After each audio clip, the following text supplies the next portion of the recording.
જય ખૂંખાર મેલડીમાં આજે આપણે વાત કરીએ એક અનોખી દિવાળીની પરંપરાની. દિવાળીના દિવસે ઉજવાય છે ગાય ગોહરીનો ઉત્સવ. આ પરંપરા આનંદ, ભક્તિ અને હિંમતથી ભરેલી છે. લોકો પોતાના બળદોને રંગે છે, શિંગડા પર ચમકદાર રંગ લગાવે છે, મોરના પીંછા બાંધે છે, ઘંટડા અને ફૂલોથી સજાવે છે. આ પછી બધા બળદોને ભેગા કરવામાં આવે છે.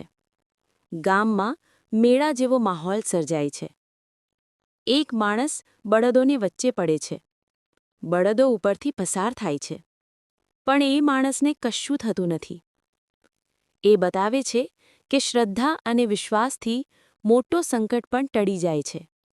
આ પરંપરા હિંમતનો જીવંત સંદેશ આપે છે. ફટાકડા ફોડાય છે, બાળકો નાચે છે, સ્ત્રીઓ તાળીઓ પાડી ગાય છે, પુરુષો બળદોની શોભા કરે છે. આ દ્રશ્ય એકતા અને આનંદનો સંદેશ આપે છે. આ તહેવાર બતાવે છે કે શ્રમ એ જ ભગવાનનું રૂપ છે. બળદ એ આપણા પરિશ્રમનો સાથી છે અને ગાય ગોહરીની પરંપરા એ શ્રમનો ઉત્સવ છે. દિવાળીનો દીવો માત્ર ઘરમાં નહીં, હૃદયમાં પણ બળવો જોઈએ. મનના અંધકારને દૂર કરવો એ જ સાચી દિવાળી છે. મેલડી માં કહે છે, ભક્ત, તું ફટાકડા ફોડે એ પહેલાં મનના દુઃખને ફોડી નાખ. તું બળદને રંગે એ પહેલાં તારા વિચારોને રંગી દે. તું પ્રકાશ કર એ પહેલાં અંધકારને ઓળખ. આ જ છે આત્મજાગૃતિનો સંદેશ.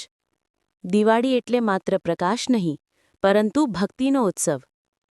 ગાય ગોહરીની પરંપરા આપણને શીખવે છે, પ્રકૃતિ, પશુ અને માનવ એકબીજા સાથે જોડાયેલા છે.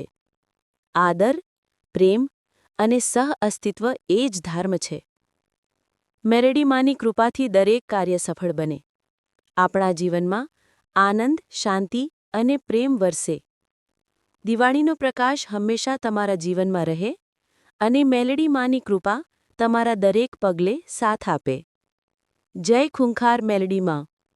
ગાય ગોહરીની પરંપરા, ભક્તિ, હિંમત અને શ્રદ્ધાનો ઉત્સવ. જય ખૂંખાર મેલડીમાં. આજના પવિત્ર પ્રસંગે આપણે વાત કરવાના છીએ એક અદ્ભુત અને જીવંત પરંપરાની, ગાય ગોહરીની પરંપરાની. દિવાળી એટલે પ્રકાશનો તહેવાર, આનંદનો તહેવાર અને સાથે જ આપણા ગ્રામ્ય જીવનની અનોખી સંસ્કૃતિનો પ્રતીક. દિવાળીના બીજા દિવસે ખાસ કરીને આદિવાસી અને ગ્રામ્ય વિસ્તારમાં ગાય ગોહરીનો ઉત્સવ ઉજવાય છે. આ દિવસે ગાય, બળદ અને પશુઓને ભગવાન સમાન માનવામાં આવે છે, કારણ કે તેઓ આખું વર્ષ ખેડૂતનું કાર્ય કરે છે, ખેતીમાં મદદ કરે છે અને આપણા જીવનનો આધાર બને છે. ગાય, બળદ. આ દિવસે ગામમાં એક વિશેષ માહોલ સર્જાય છે. ઘરોમાં રંગોળી થાય છે, દીવડા બળે છે અને લોકો આનંદથી ભેગા થાય છે. બળદોને રંગવામાં આવે છે, તેમના શરીરે રંગોળી જેવી આકૃતિઓ બનાવવામાં આવે છે. તેમના શીંગ પર ફૂલના હાર પહેરાવવામાં આવે છે અને તેમની પીઠ પર મોરના પીંછા બાંધવામાં આવે છે. આ સૌંદર્ય જોતાં જ હૃદય ખુશ થઈ જાય છે. પછી બધા બળદોને ભેગા કરવામાં આવે છે, એક ખેતર કે મેદાનમાં, જ્યાં ગામના લોકો, બાળકો, વૃદ્ધો સૌ ભેગા થાય છે. તે સમયે વાગતા હોય છે ઢોલ નગારા, થાળ, ઘંટ અને લોકો જય ખૂંખાર મેલડી માના ઉલ્લાસભર્યા જયઘોષ કરે છે. હવે શરૂ થાય છે એ અનોખી વિધિ. એક માણસ બળદોના ટોળામાં પડે છે. આ માણસ ગામનો સૌથી સાહસિક અને વિશ્વાસુ વ્યક્તિ હોય છે.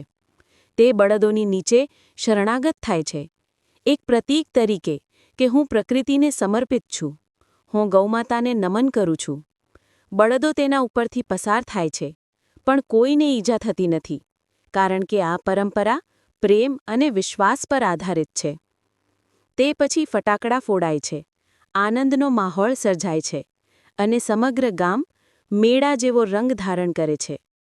બાળકો ખુશીથી ચીંચું પાડે છે, મહિલાઓ ગીતો ગાય છે, પુરુષો ગાય ગોહરીની આજુબાજુ નૃત્ય કરે છે.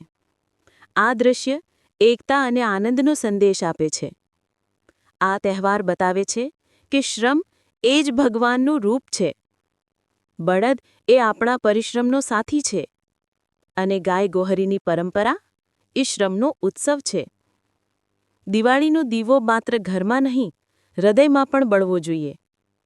મનના અંધકારને દૂર કરવો એ જ સાચી દિવાળી છે.